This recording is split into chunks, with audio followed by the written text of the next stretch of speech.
ഇതാണ് നമ്മൾ റിപ്പയർ ചെയ്യാൻ പോകുന്ന എക്സെറ്റ്. അപ്പോൾ ഇതിൻ്റെ ആ ജോയിൻറ്റിൻ്റെ ഭാഗം കണ്ടില്ലേ, അത് ഒടിഞ്ഞിരിക്കുക. അതുകൊണ്ട് പ്രോപ്പറായിട്ട് സിഗ്നൽ കിട്ടത്തില്ല ഫോണിൽ കുത്തിയാൽ. ഞാൻ ജസ്റ്റ് ഒന്ന് കാണിക്കാം. ഫോണിൽ കുത്തിയിട്ടുണ്ട്, കണ്ട് എക്സെറ്റിൻ്റെ സിമ്പിൾ കാണിക്കുന്നേ ഇല്ല. അപ്പോൾ ഇതിന് ഡാമേജ് ഉണ്ട്. അപ്പോൾ നമുക്ക് ആ ഡാമേജ് ക്ലിയർ ആയുള്ള പണി തുടങ്ങാം. അതിന് വേണ്ടിയിട്ട് ഞാൻ ബ്ലേഡ് ഉപയോഗിച്ചുകൊണ്ട് ആ ഒടിഞ്ഞ ആ പോർഷൻ ഞാൻ കട്ട് ചെയ്ത് മാറ്റിയിട്ടുണ്ട്.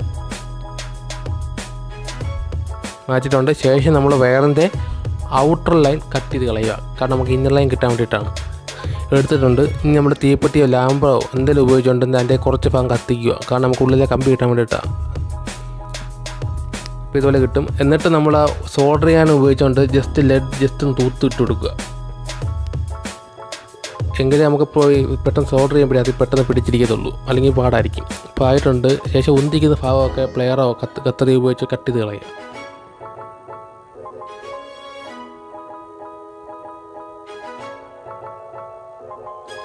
ഓക്കെ ആയിട്ടുണ്ട്. ഇനി നമുക്ക് പിന്നെ പരിചയപ്പെടാം. ഫസ്റ്റ് കാണുന്നതാണ് ലെഫ്റ്റ്, സെക്കൻഡ് കാണുന്നതാണ് റൈറ്റ്, തേർഡ് കാണുന്നതാണ് മൈക്ക്, ഫോർത്ത് കാണുന്നതാണ് ഗ്രൗണ്ട്.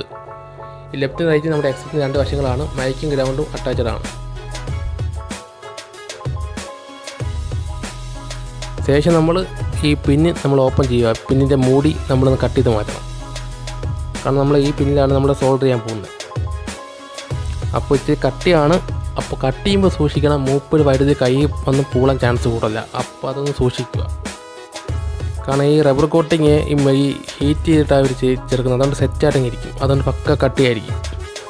അപ്പോൾ അതൊക്കെ സാവകാശം സമയമെടുത്ത് കട്ട് ചെയ്യുക.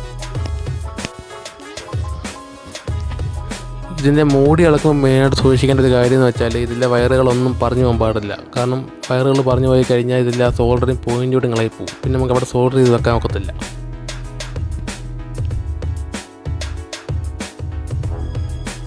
പിന്നെ എടുത്തിട്ടുണ്ട്. ഈ പിന്നിൻ്റെയൊക്കെ ഈ വയറിൻ്റെ കളർ നോക്കി വെക്കുക. അതോടെ ചെയ്യുന്ന ആൾക്കാരാണെങ്കിൽ ആ പൊസിഷൻ മനസ്സിലാക്കി സോൾഡർ ചെയ്യാൻ സാധിക്കും. എന്നിട്ട് ബ്ലേഡ് ഉപയോഗിച്ച് വല്ലതും അത് കട്ട് ചെയ്ത് കളഞ്ഞിട്ട് വൃത്തിയാക്കുക. എന്നിട്ട് പിന്നെ എവിടെയെങ്കിലും ഒന്ന് ഹോൾഡ് ചെയ്ത് വെക്കുക.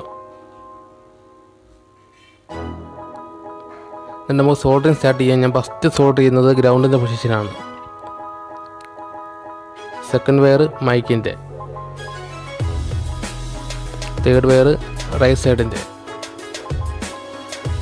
ഇതിന് ലാസ്റ്റ് ലെഫ്റ്റ് സൈഡിൻ്റെയാണ് സോൾഡർ ചെയ്യുന്നത്.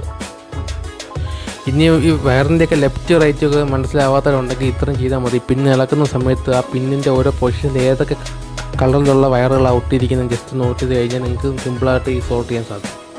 എന്നിട്ട് നമ്മൾ അവിടെ സോൾഡർ ചെയ്ത ഭാഗത്ത് ഗ്ലൂ അപ്ലൈ ചെയ്യുക. കാരണം നമ്മൾ സോൾഡർ ചെയ്ത ആ വയറുകളൊക്കെ ഒന്ന് സ്ട്രോങ് ആയിട്ട് ഇരിക്കാൻ വേണ്ടിയിട്ടാണ്. എന്നിട്ട് എന്തെങ്കിലും ഹീറ്ററൊക്കെ വെച്ച് വേണമെങ്കിൽ ഒന്ന് ഹീറ്റ് ചെയ്ത് കൊടുക്കുക. ഇതിൻ്റെ ആവശ്യമില്ല, ഞാൻ ജസ്റ്റ് ഒന്ന് അത് ഉണങ്ങി കിട്ടാൻ വേണ്ടിയിട്ട് ചെയ്യുന്നതേ ഉള്ളൂ.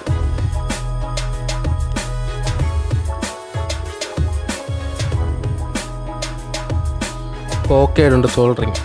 എന്നിട്ട് നമ്മൾ നേരത്തെ ചെയ്ത ആ ഗ്രിപ്പില്ലേ എക്സെറ്റിന് താഴോട്ടാക്കി വെച്ച് ആ ഗ്രിപ്പ് മേപ്പോട്ട് അടുപ്പിക്കുക. നേരത്തെ എടുത്ത് നമ്മൾ കട്ട് ചെയ്ത് മാറ്റിയ മൂടിയില്ലേ എക്സെറ്റിൻ്റെ, ആ മൂടി എടുത്തിട്ട് ഒരു ബ്ലേഡ് എടുത്ത് ഉള്ളിൽ നല്ലൊരു ചെത്തി ഒന്ന് പൊള്ളയാക്കി കൊടുക്കും നല്ലപോലെ.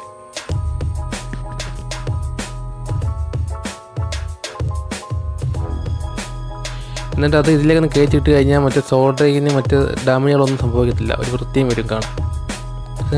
മറ്റേ ഗ്രിപ്പോട് അടുപ്പിച്ചിട്ട് പ്രസ് കുക്കോ സൂപ്പർ ഗ്ലൂ എന്തെങ്കിലും എടുത്ത് ഒന്ന് ജസ്റ്റ് ഒന്ന് ഒട്ടിച്ചെടുക്കുക, നല്ല ഓർത്തിരിക്കാൻ വേണ്ടിയിട്ട്. അതുകൊണ്ട് എക്സെറ്റ് റിപ്പയറിങ് ഇത്രയും വളരെ സിമ്പിളാണ്. അപ്പോൾ ആരും കേട്ടൊന്ന് എക്സെറ്റ് എടുത്ത് കളയരുത്, ഇതുപോലെ റിപ്പയർ ചെയ്യുക. വീഡിയോ ഇഷ്ടപ്പെട്ടാൽ തീർച്ചയായിട്ടും സബ്സ്ക്രൈബ് ചെയ്യുക, സപ്പോർട്ട് ചെയ്യുക. Thank you.